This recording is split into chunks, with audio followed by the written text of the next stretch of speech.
Good evening, Trinity Grace Church. Welcome back to your new community. This past week, we opened up the entire chapter of Matthew chapter 23. It was quite the challenge, not only because of the length of the passage, but also the content.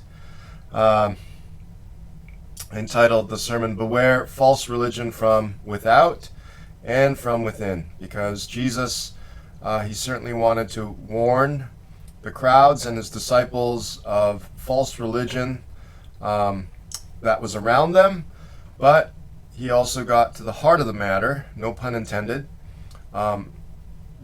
saying very clearly that the false religion that the Pharisees and scribes, the religious leaders, were promoting began in their own sinful hearts. And so we began with just remembering Li Wenliang.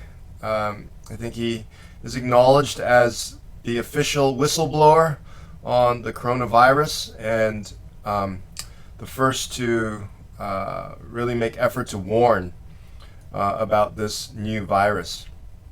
And certainly as a world, we probably wish we paid closer attention, more prompt attention to his warning, and perhaps who knows how that could have helped mitigate the pandemic if we had caught on to it sooner.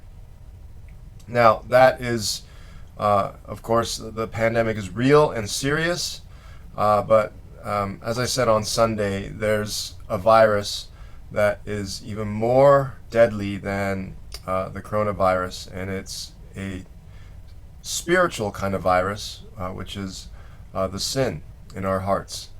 And we know that Jesus, he is the one true solution to that virus of sin, and so we should heed his warnings even more, as important as Mr. Li's warnings were. And so my hope and prayer on Sunday, and it's still the same today, for all of us, is something similar to this. Lord, draw me away from false religion by the goodness, truth, and beauty of Jesus.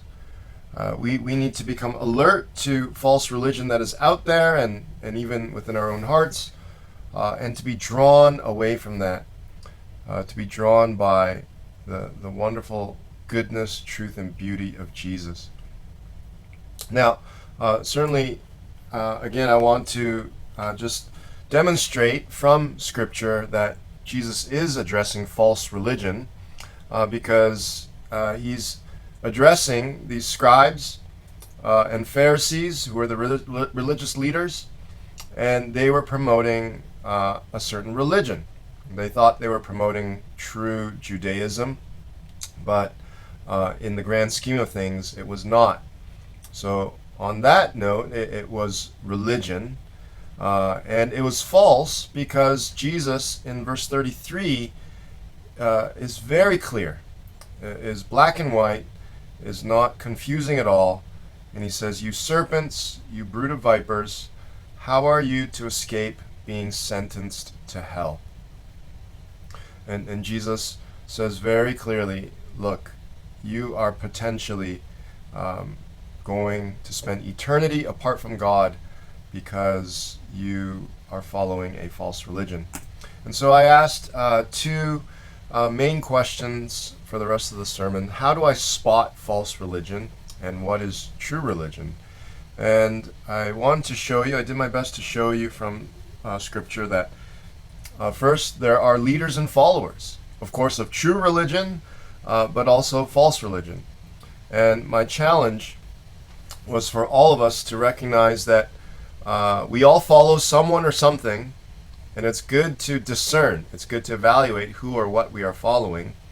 And I suggested that religion isn't just about the concrete world religions of, Islam, Judaism, Christianity, Buddhism, but also abstractly, a lot of us religiously follow some other thing.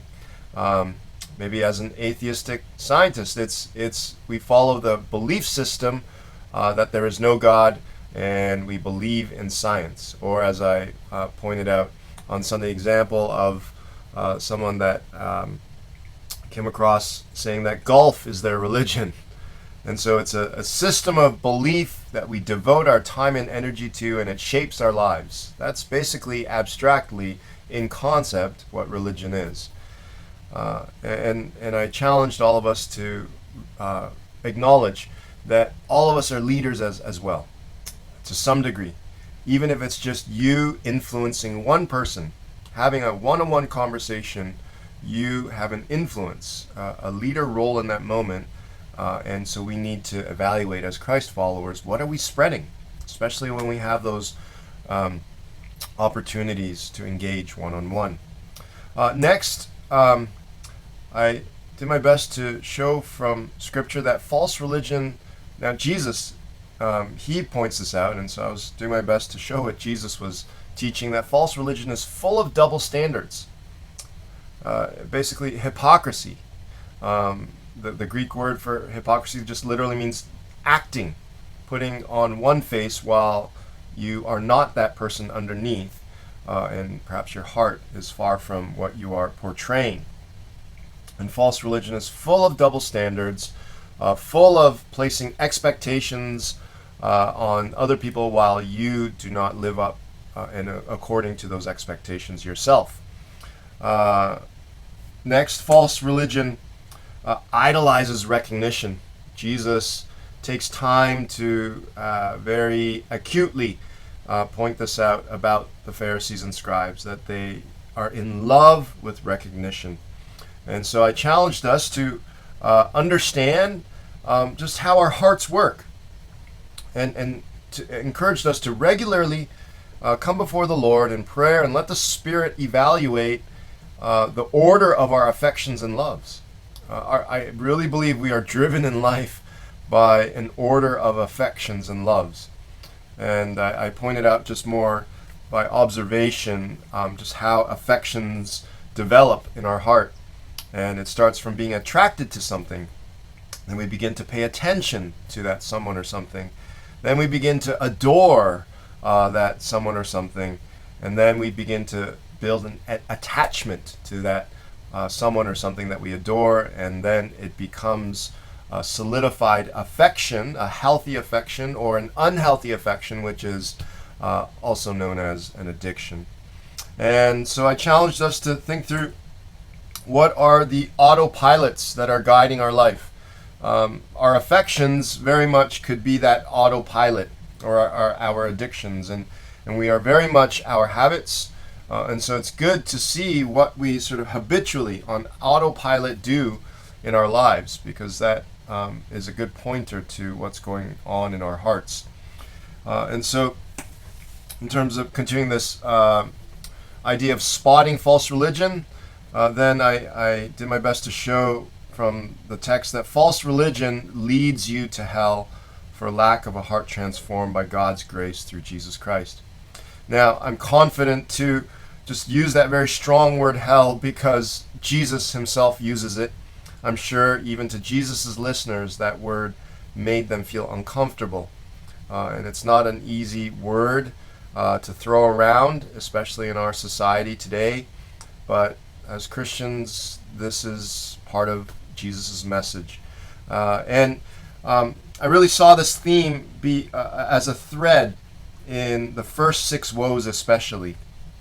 If you recall, a woe is just a funeral lament, a passionate expression of grief or sorrow at a funeral. And so to just reiterate, Jesus, we're to see compassion in his heart as well. Even as he is vocalizing these woes, he is lamenting, he is crying, he is expressing grief. He doesn't want the Pharisees to be misled down this road of false religion and to end up apart from God forever. He doesn't want that. And so he is expressing woes, and he's hoping that they'll turn from that. So that's a basic summary of the sermon. And so I encourage you, budgeting your time, comb through Jesus's woes and make a group effort to translate his woes to what they might look like today. I tried to do that during the sermon, but I encourage you as a new community to make your own attempt at that. Okay? To help you along, I think we do see a definition of grace in today's passage, and it comes from Jesus making important the weightier matters of the law. And based on that, grace is God's just condemnation, because the weightier matters of the law are justice, mercy, and faithfulness, covenant faithfulness. And so putting that together, grace is God's just condemnation of me, replaced by God's merciful acquittal of me, purchased or made possible by Jesus the Christ's faithfulness instead of me. Okay? And so another suggestion for your time together, make sure to protect some time to unpack what Jesus meant by the weightier matters of the law: justice, mercy, faithfulness. And then to finally ask, then, what is true religion? And my simple summary of the last, verses, I believe, 33 to 39 was this: that true religion is coming under Jesus's wing. And that comes from the fact that Jesus laments, "O Jerusalem, Jerusalem, how I would have gathered you as a mother hen gathers her chicks." And so what is Jesus' passion as he laments, "O Jerusalem, Jerusalem"? And a hint there is, who is the new Jerusalem in Revelation 21? So when Jesus laments, "O Jerusalem, Jerusalem," who is he talking about? Who is on his heart as he laments that way? And related, what passion of Jesus stirs him to compare himself to a gathering and protective mother hen? What do we learn of Jesus from verses 37 to 39? What do we see of his heart there? All right? And then finally, Jesus, he ends in today's passage, "For I tell you, you will not see me again until you say, 'Blessed is he who comes in the name of the Lord.'" Blessed is Jesus who comes in the name of the Lord.